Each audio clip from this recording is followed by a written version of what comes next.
قرآن کریم میں اللہ پاک نے صاف طور پر بتا تو دیا کہ قرآن کریم کو رمضان میں نازل کیا، رمضان کی قرآن کے ساتھ مناسبت بھی بتلا دی۔ او میرے بندو آ جاؤ، رمضان کے بارے میں حدیث پاک کے اندر امام الانبیاء محبوب کبریا جناب مدنی کریم صلی اللہ تعالی علیہ وسلم کا فرمان موجود ہے۔ ایسا مقدس مہینہ دیا ہے، ایسی مقدس اوقات دیے ہیں، تمام کا تمام مہینہ فرشتہ اعلان کرتا ہے، اللہ کا عرش 7ویں آسمان سے پہلے آسمان پر آ کر اعلان کرتا ہے، هل تستغفرون، آ جاؤ، کوئی ہے گناہوں سے توبہ کرنے والا، کوئی ہے معافی چاہنے والا، کوئی ہے گناہوں کے سمندر میں غوطہ لگایا ہوا، کوئی ہے جس کا بزنس نہیں چلتا، کوئی ہے جس کے فیملی میں بیمار ہے، کوئی ہے جس نے سمندر جتنے گناہ کیا، کوئی ہے جس نے اتنے گناہ کیا کہ زمین اور آسمان کے خلا کو بھر دیا۔ اللہ فرماتا ہے لا تقنطوا من رحمت اللہ، میری امید سے نا امید نہ ہونا، ان اللہ یغفر الذنوب جميعا انہ هو الغفور الرحیم۔ آ جاؤ رمضان میں، آنسو بہانا تمہارا کام ہوگا، توبہ کرنا تمہارا کام ہوگا، معافی مانگنا تمہارا کام ہوگا، مجھے روٹھے ہوئے رب کو منانا تمہارا کام ہوگا۔ ایک آنسو بہا کر میرے سامنے گر گرا کر کہنا یا اللہ میرے گناہ معاف کر دے، تمہارا کام ہوگا ایک سیکنڈ کے اندر تمہیں ایسا گناہوں سے پاک کر دینا جیسے ابھی ماں کے پیٹ سے جنے، یہ میں اللہ کا کام ہوگا۔ کون مانگتا ہے معافی؟ دعا میں نے شب برات میں بھی بتایا، دعاؤں میں دل نہیں لگتا، کیوں نہیں لگتا؟ ایک ریزن بتاؤ، یا ایھا الذین آمنوا کتب علیکم الصیام کما کتب علیکم، ہم پر روزے فرض کیا نا اللہ نے، ہم پر اور ہم سے پہلے والوں پر۔ کمال کی بات یہ ہے کہ ہم پر تو صرف 1 مہینے کے روزے فرض ہے، عیسائیوں پر آج بھی 40 روزے ہیں لیکن وہ نہیں رکھتے۔ ہم سے پچھلی امتوں پر 6 مہینے کے روزے تھے، 6 مہینے کھاؤ 6 مہینے روزے رکھو، اور آج مسلمانوں کو 1 مہینہ گھروں سے فرصت نہیں، پان سے، چائے سے، سگریٹ سے فرصت نہیں، وہ رمضان میں بھی یہ سب حرکت کرتے۔ تراویح جب امام صاحب پڑھاتے اللہ اکبر، پہلے دن مسجد فل، دوسرے دن فل، تیسرے دن فل، اور چوتھے دن سے نسیہ منسیہ سب غائب، اور کچھ رہتے ہی ماشاءاللہ جوان لڑکے، برا مت لگنے دینا، وہ پیچھے آپ کو لوڈو کھیلتے ہوئے نظر آئیں گے، میں نے اپنے آنکھوں سے دیکھا۔ یہ رمضان کا مذاق بنا دیا۔ حضرت علی رضی اللہ تعالی عنہ نے فرمایا کہ جو رمضان کا مذاق بناتے ہیں نا اور رمضان کو سیریس نہیں لیتا، وہ بس عام دنوں کی طرح گزارتا ہے، تو اللہ تبارک و تعالی اس کا چہرہ نہ خنزیر کی طرح بنا دیتا ہے۔ یہ رمضان کی توہین نہ کرو، ہر چیز اللہ تبارک و تعالی نے ایک سسٹم کے تحت چلائی ہے۔ میں ایک بہت مین بات کرنے لگا ہوں، ابھی اچانک یاد آئی۔ اللہ تبارک و تعالی نے روزے کیوں رکھے، بس یہ مجھے سبب بتانا ہے۔ سفید داڑھی ہو گئی، 60-65 سال ہو گئے، کیوں روزے رکھے نہیں معلوم، اب سنو اچھے سے۔ لعلکم تتقون، اس لیے اللہ نے روزے رکھے تاکہ تم متقی بن جاؤ، پرہیزگار بن جاؤ۔ اب متقی کسے کہتے ہیں وہ سمجھو، تقوی کسے کہتے ہیں؟ تقوی ہم کیا کہتے ہیں کہ بہت سارے ہاتھ میں تسبیح اور پگڑ باندھ لینا اور بغل میں مصلی رکھ کے جاری اللہ اللہ اس طرح تک رہنا ہے، اس طرح تک وہی۔ سید حضرت عمر فاروق رضی اللہ تعالی عنہ کا دور ہے، خلیفۃ المسلمین عمر فاروق رضی اللہ تعالی عنہ نے حضرت عبید بن الجراح رضی اللہ تعالی عنہ سے پوچھا تقویٰ کیا ہے؟ بہت شارٹ میں بتاؤں گا، میں غور سے سننا، اس کی آواز بڑھا دو، آواز نہیں جا رہی ہے پیچھے۔ حضرت عمر رضی اللہ تعالی عنہ نے پوچھا کہ بھائی تقویٰ کیا ہے؟ تو فرمایا کہ بیری کے جو درخت ہوتے ہیں، بیری کے جو درخت ہوتے ہیں کانٹے دار، دونوں طرف راستے پر بیری کے درخت لگے ہوئے ہو، راستے پر بیری کے درخت لگے ہو، بند باندھے ہوئے، دونوں طرف کانٹوں کے درخت تو ہو، تو آپ کیسے چلو گے؟ اگر راستے پر دونوں طرف کانٹے کے درخت ہے اور کانٹے بچھے ہوئے ہیں تو مجھے حضرت عمر فاروق رضی اللہ تعالیٰ عنہ نے فرمایا کہ میں اپنے کپڑوں کو سنبھال کر چلوں گا تاکہ اگر کانٹے میں میرا کپڑا پھنس گیا تو کہیں پھٹ نہ جائے. تو حضرت نے فرمایا بس یہی تقویٰ ہے. زندگی میں دونوں طرف خواہشات کے اور بازار میں گندی گندی چیزیں اور عرانیت اور فحاشی اور بے حیائی اور مارکیٹ میں بے حیائی عام اور راستوں کے اوپر آوارگی اور بے حیائی اور بالکل کم لباس کے اوپر آپ کو خواتین نظر آئے گی. یہ کانٹے ہیں, ان سے اپنے آپ کو اپنے ایمان کو بچا لو, تمہارے دل کے اندر تقویٰ پیدا ہو جائے گا. جس طرح کانٹوں سے ہم اپنے کپڑوں کو بچاتے ہیں, آج کے دور کے اندر تقویٰ, ہمارے استاد محترم فرمایا کرتے تھے دنیا میں آج کے لیٹسٹ دور کے اندر اللہ کا سب سے بڑا اور سب سے قریب انسان اور سب سے بڑا ولی وہ ہے جس نے اپنے نظروں کی حفاظت کر لی, وہ ولی بن گیا. تہجد بعد میں, نوافل بعد میں, فرائض بعد میں. نماز کے قبول ہونے کا, عبادتوں کے قبول ہونے کا ڈیپینڈ جو کرتا ہے یہ نظروں کی حفاظت. وہاں آوارگی عام ہے اور یہاں رو رو کے دعا کر رہے ہیں. یہ تقویٰ ہے کہ گناہوں سے اپنے آپ کو بچانا پڑے گا کہ ہم نے صبح سحری کی, پھر سو گئے فجر پڑھ کر, اور پھر ظہر میں آئے تو مسجد سے جب نکل رہے تب بھی بد نظری ہو رہی, گھر سے نکل رہے تب بھی بد نظری ہو رہی. تو جب جیسے جیسے بد نظری ہوگی تو کیا ہمارا روزہ نہیں پھٹے گا؟ جسے کانٹوں سے کپڑے پھٹتے ہیں, بد نظری سے روزہ پھٹ جایا کرتا ہے. اور روزے کی آج مسلمانوں میں اہمیت کوئی نہیں, وقعت کوئی نہیں, جبکہ اللہ کا قرآن کہتا ہے شہر رمضان الذی انزل فیہ القرآن.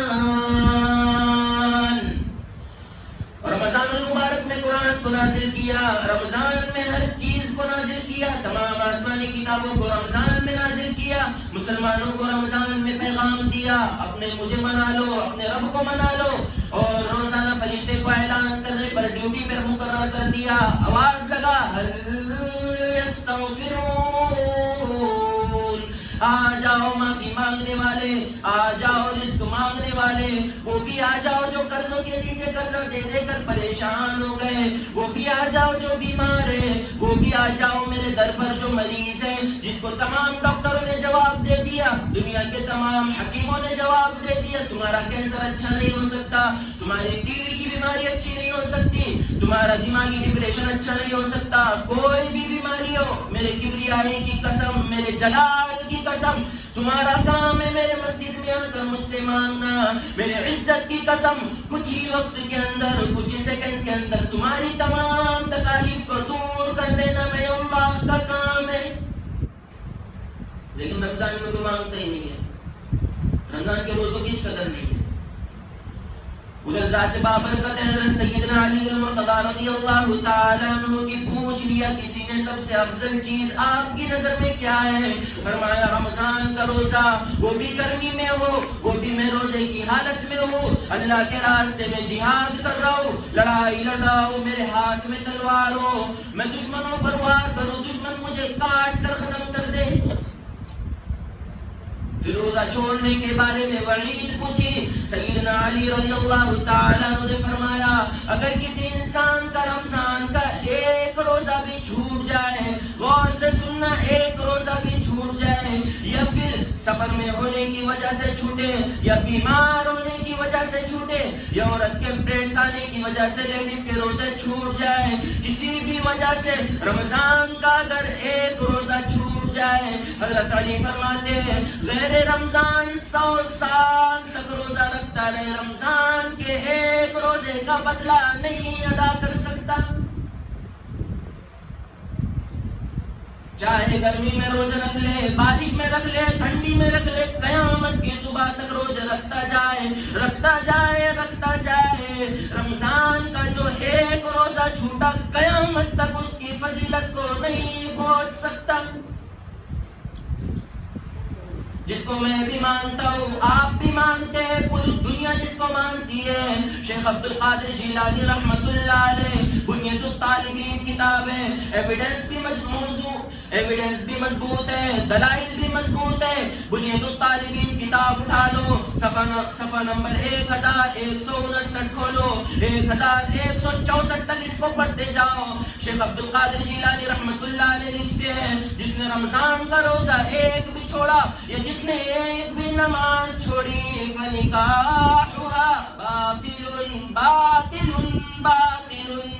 جس نے ایک بھی روزہ چھوڑا، جس نے ایک بھی نماز چھوڑی فنکاحها باطل، اس کا نکاح ٹوٹ گیا. اولادها حرام، اس کی اولاد حرام کی ہے. جا کے بنیاد الطالبین کتاب اٹھاؤ، صفحہ نمبر 1164 دیکھو کھول کر.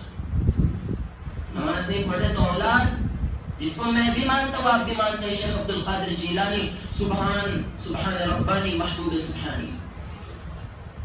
اور آج لوگوں کا حل رمضان میں کسی اور چیز کے کسی اور مضمون کے اوپر چلا تھا، میں کسی اور طرف چلا گیا.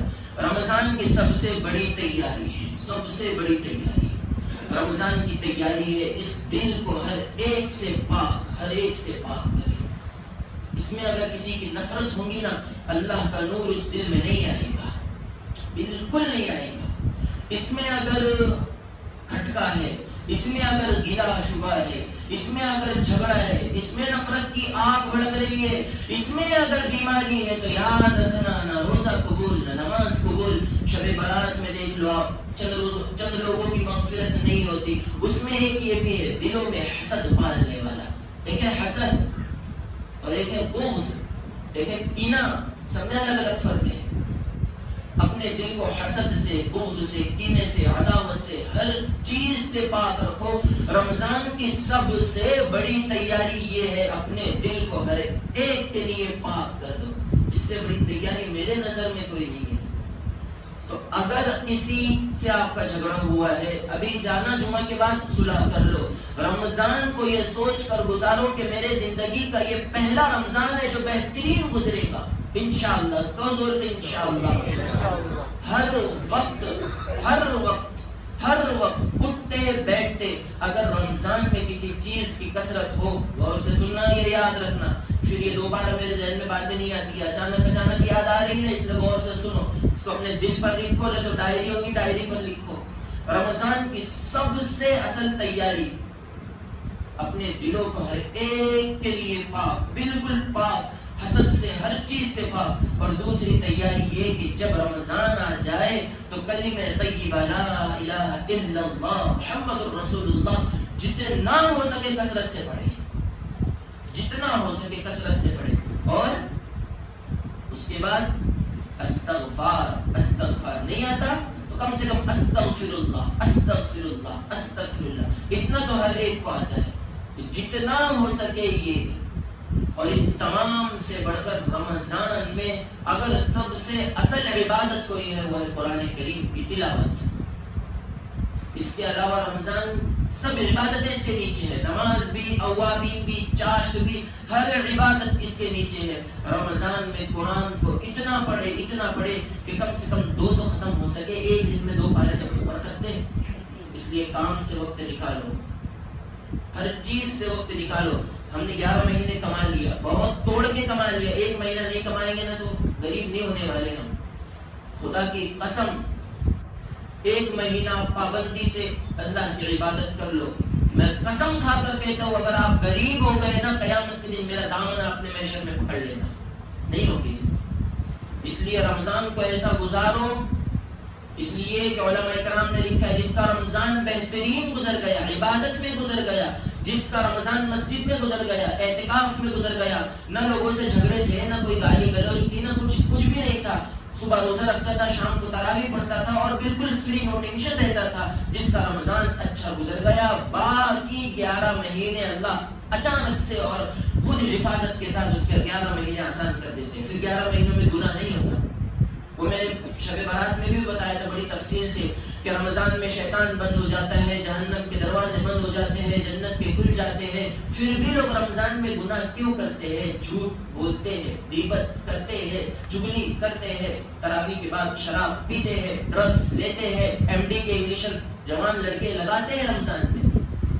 میں نے وہ تفصیل سے بتایا تھا کہ چونکہ وقت بھی ہو گیا اس لیے پھر کبھی انشاءاللہ اس کی تفصیل بتاؤں گا. اور دوسری بات، تراویح میں جتنا مجمع پہلے دن نظر آئے اتنا ہی مجمع اخیر تک رہے. یہ عزم کر لے، آپ عزم کر لے، ایک دم پکا ارادہ کر لے کہ تراویح پڑھنی ہے. تراویح کے ایک سجدے پر 1500 نیکی لکھی جاتی ہے. تراویح کے ایک سجدے پر 1500 نیکی. 40 سجدے کرو 60,000 نیکی کے مالک بن جاؤ. کوئی معمولی بات ہے؟ آج اگر یہاں کے اس مسجد کے ٹرسٹی، اس مسجد کے صدر وہاں بورڈ لکھ کر لگا دے، بلیک بورڈ، نورانی مسجد پڈولی پیٹرول پمپ کے پیچھے، جو بھی تراویح کی نماز پڑھے گا ایک سجدے کے 15 روپے دیے جائیں گے کمیٹی کی طرف سے. نہیں سمجھے؟ پھر سے دہراتا ہوں، مسجد والے بورڈ لگا دے ایک سجدے کے 15 روپے دیے جائیں گے. تو میں تو یقین کے ساتھ کہتا ہوں گھر میں جو بڈھے باٹے بیٹھے ہوں گے ان کو بھی بچے اٹھا کے رہتے، دادا چلو نا 15 روپے ہم کو ملیں گے. 15 روپے کے حساب سے 40 سجدوں کے پیسے ہم کو ملیں گے. تو سوچو ذرا بھائی، جب مسجد والے 15 روپے دے رہے تو ہم سب کچھ چھوڑ کر مسجد میں آ جائیں، چاہے کرسی پہ اللہ اکبر نماز پڑھے ہو، لیکن 15 روپے ان کو کیوں؟ اس لیے کہ دنیا کے پیسے آج دکھ رہے ہیں، اللہ کی جو 1500 نیکی ہے ہمیں نہیں دکھ رہے. جب آنکھ بند ہوگی قیامت کے بعد، روایت کے اندر حدیث پاک میں اللہ کے رسول صلی اللہ تعالی علیہ وسلم نے ارشاد فرمایا، میت کو جب قبر میں رکھ دیتے ہیں، اس کے فیملی والے، اس کے رشتہ دار وہاں سے چلے جاتے ہیں، سیدھی طرف سے عذاب دینے والے فرشتے آتے ہیں. نماز کہتی ہے دور ہٹ جاؤ، اس نے ہمیں زندگی میں کبھی قضا نہیں کیا. پیروں کی طرف سے فرشتے چلے جاتے ہیں تاکہ وہاں سے عذاب دے. حج رک جاتا ہے، حج آڑ لگا دیتا ہے کہ اس نے مجھے پیسے ہونے کے ساتھ ساتھ ادا کیا تھا، چلا جاؤ. پھر سیدھی طرف سے فرشتے آتے ہیں، وہاں سے روزہ رکا دیتا ہے. اوپر سے آتے ہیں، وہاں سے زکات رکا دیتی ہے. اللہ پاک جل شانہ کی طرف سے آواز آتی ہے، ارے او میرے فرشتوں، تم عذاب دینے کی کوشش کیوں کر رہے ہو؟ میرے بندے کو میں نے بخش دیا. تو وہ وہاں معلوم پڑے گا نیکیوں کا، یہاں دنیا میں نہیں معلوم پڑے گا. اس لیے عزم کرے کہ ہمارا روزہ نہیں چھوٹے گا، تراویح نہیں چھوٹے گی.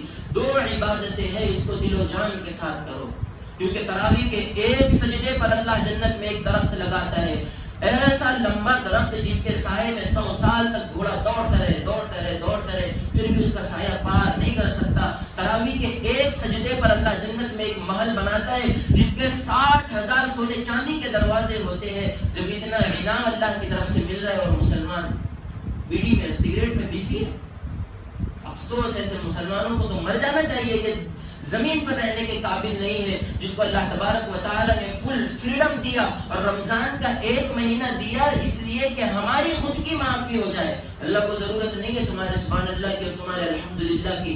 اللہ نے تو یہ اس لیے دیا کہ میرے محبوب کی امتی قیامت سے بچ جائے، قیامت کی ہولناکیوں سے بچ جائے، جہنم سے بچ جائے. قرآن کریم کہتا ہے ایسی دردناک آواز پڑے گی، یا ایھا الناس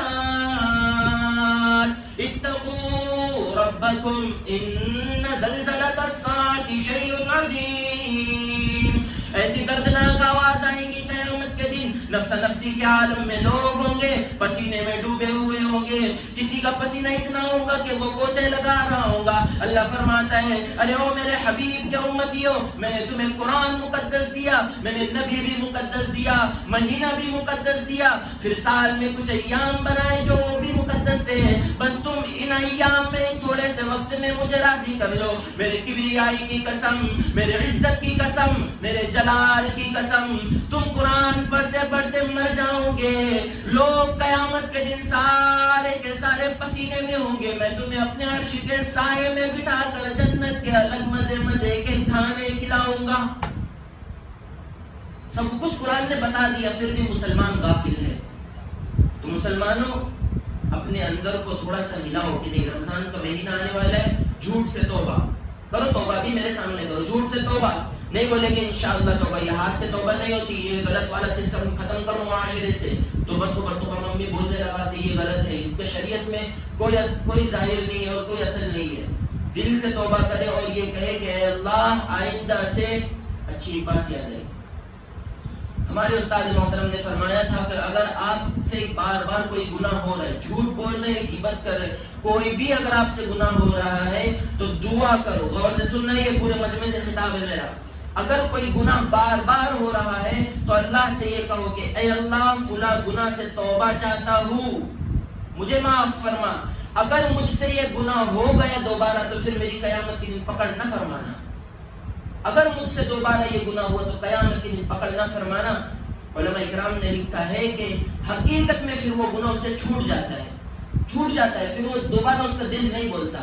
اس لیے آج اللہ سے توبہ کر لو، رمضان آنے والا ہے، اپنے دلوں کو ہر ایک کی طرف سے پاک کر دو، اور خاص طور پر ماں باپ سے اگر لڑے ہوئے ہو تو اللہ کے واسطے صلح کر لو۔ ماں باپ کے پیر پکڑنے پڑے نا، پیر پکڑ کر ان کے قدموں میں گر جاؤ کہ میرے پپا، میرے ابو، میرے ڈیڈی، مجھ سے واقعتاً یہ غلطی ہوئی، تمہارا دل میں نے توڑا تھا، تمہاری مرضی کے خلاف شادی کر کے کسی اور کی لڑکی کو بھگا کر لے گیا تھا، اللہ کے واسطے معاف کر دو۔ ورنہ اگر والدین راضی نہیں ہوئے اور ان سے تم نے معافی نہ مانگی تو خدا کی قسم اس دنیا میں، اس دھرتی کے اوپر صرف ایک ہی چیز ایسی ہے جس کی سزا دنیا میں ملتی ہے، باقی نمازوں کی، جھوٹ کی، شراب کی، زنا کی، ہر ایک کی سزا کافر کو، مشرک کو مرنے کے بعد ملے گی۔ ماں باپ کو جو آپ نے ستایا، جو پریشان کیا، ان کی جو نافرمانی کی، ان کو جو اونچی آواز میں آپ نے کہا، اس کی سزا دنیا میں اللہ دیتا ہے، اور اس کے باڈی کو سڑا کر اس میں کیڑوں کو پیدا کر دیتا ہے۔ یہ میں نے اپنی آنکھوں سے دیکھا ہے۔